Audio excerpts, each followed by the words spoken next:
Rivka. Le foyer bouleversé.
Que s'est-il passé? Des voleurs.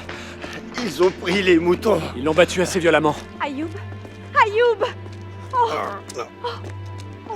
Ils sont partis avec quelques moutons, mais le reste s'est dispersé.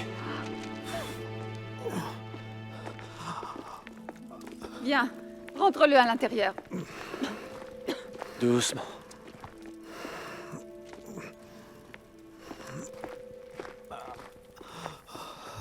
Allongez-le sur cette couche.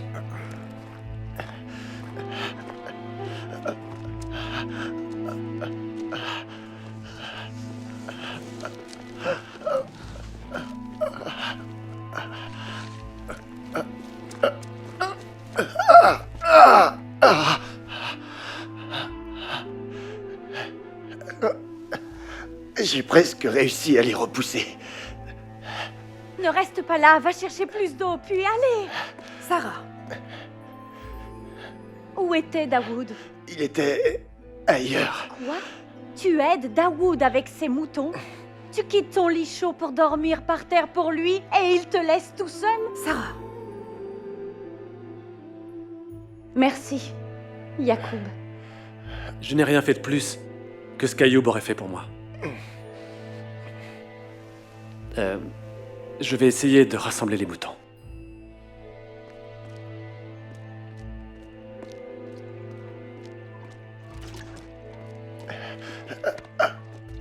J'ai vu Dalia au puits. Elle dit que tout le monde le sait déjà en ville. Silence.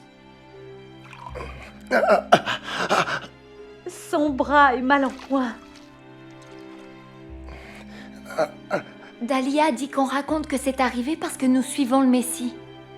Ils disent que nous avons quitté la voie de nos pères.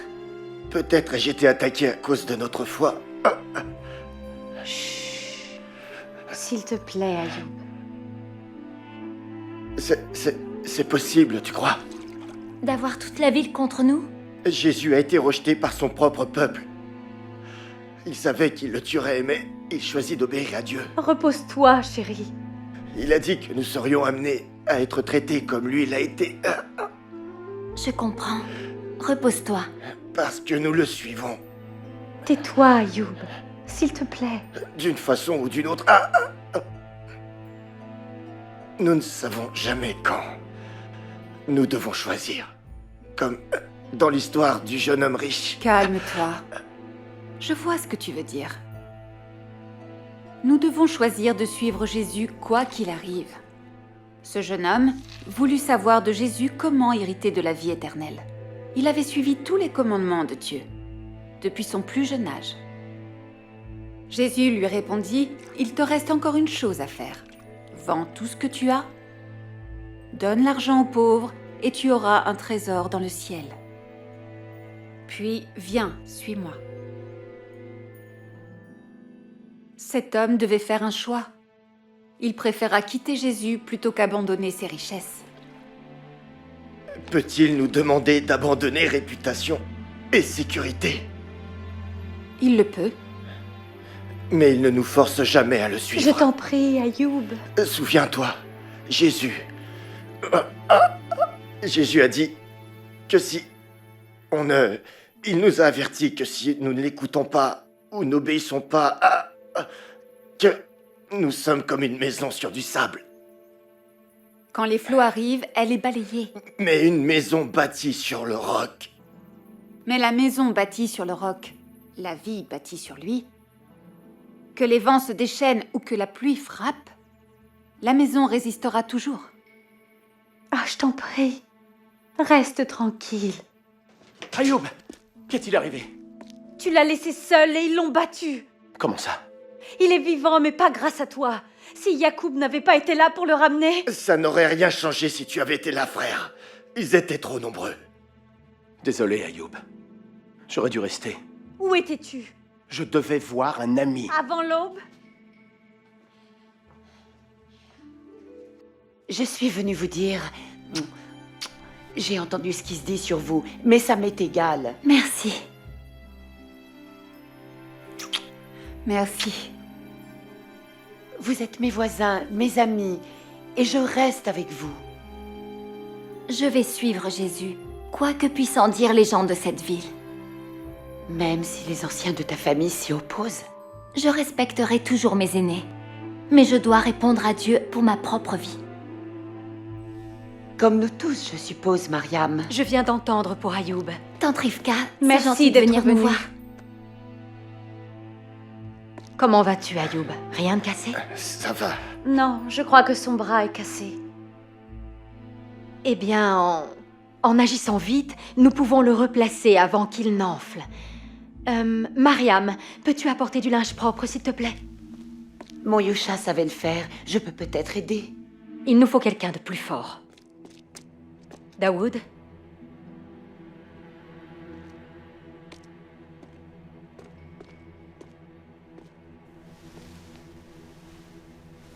Bien. Si tu peux maintenir ses épaules comme ça. Mort dedans.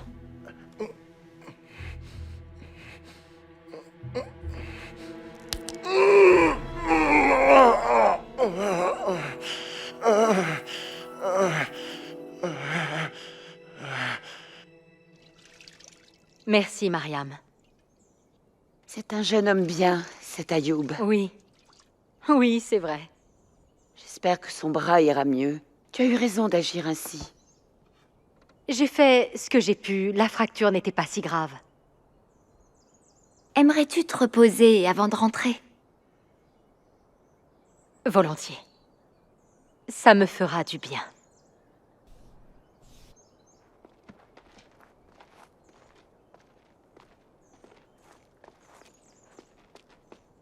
Quelquefois, nous devons supporter la souffrance afin d'éviter qu'elle nous brise. Ainsi, nous pourrons être vraiment guéris. Je crois que tu ne penses pas seulement à Ayoub.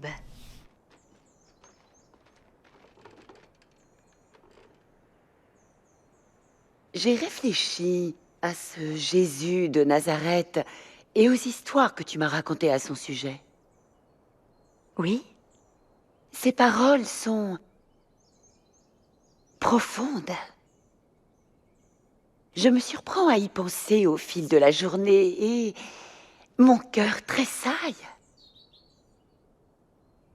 Je me surprends également à croire qu'il est le saint envoyé par Dieu.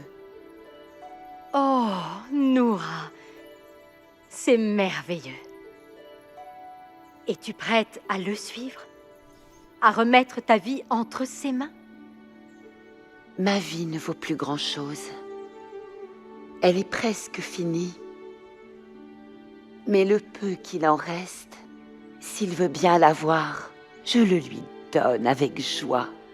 Bien sûr qu'il veut la voir.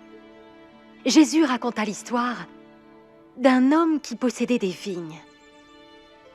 Cet homme sortit tôt le matin, engagea des ouvriers et convint de les payer chacun une pièce d'argent, équivalent au salaire d'un jour. Plus tard dans la journée, il engagea d'autres ouvriers. Et peu avant la nuit, il fit venir encore d'autres ouvriers dans son vignoble. Et lorsque vint le moment de les payer, le vigneron leur donna tous un jour de salaire. Ceux qui étaient là depuis l'aube étaient outrés. Les derniers engagés n'ont travaillé qu'1 heure, disait-il, alors que nous avons travaillé toute la journée dans la chaleur. Or, tu les as payés exactement la même somme que tu nous donnes.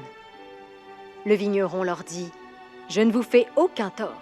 Après tout, nous étions d'accord pour 1 pièce d'argent pour 1 jour de travail. Ne m'est-il pas permis de faire de mon bien ce que je veux? Ou êtes-vous jaloux parce que je suis généreux? » Jésus conclut cette histoire en disant, « Les derniers seront les premiers, et les premiers seront les derniers. » Tu peux n'avoir que quelques heures de travail dans la vigne de Dieu, mais elles peuvent être tes plus beaux jours. Et Jésus a promis qu'il n'abandonnera jamais ni ses disciples, ni aucun de nous. Il est parmi nous tous. Et lorsque nous abandonnerons nos corps ici-bas, il nous accueillera tous en sa présence. Et c'est un monde empli de joie et de gloire. Oh, je sais que j'aurai des problèmes avec ma famille. Mais cela en vaut bien la peine. Absolument. Veux-tu prier avec moi, Rivka? Oui.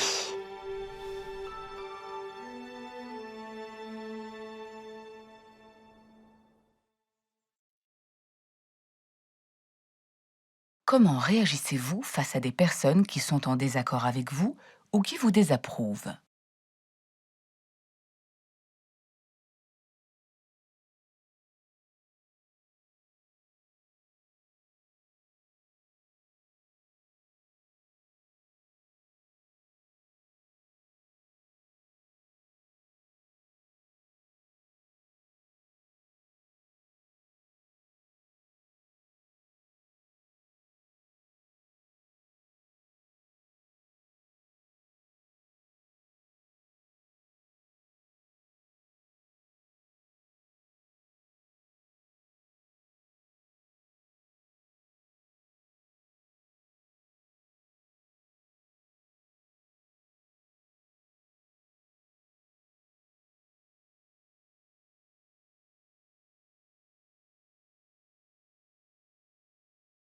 Comment pouvons-nous respecter les autres tout en étant en désaccord avec eux?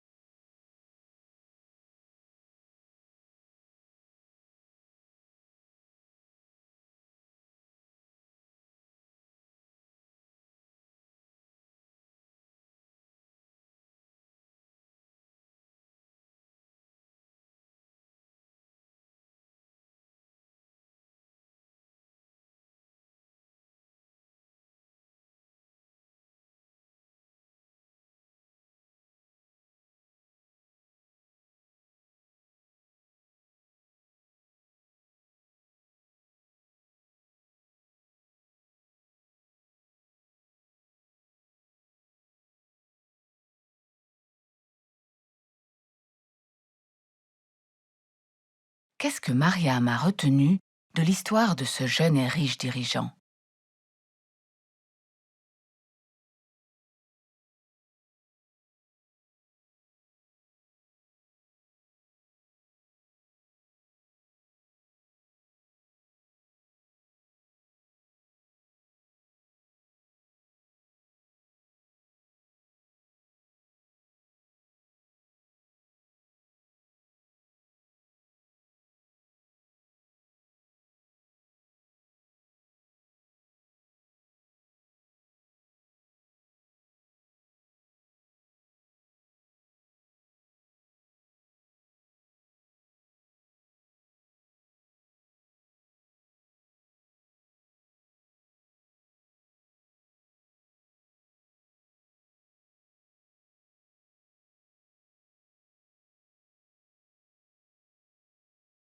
Qu'est-ce que l'histoire des maisons construites sur le roc ou sur le sable signifie pour vous?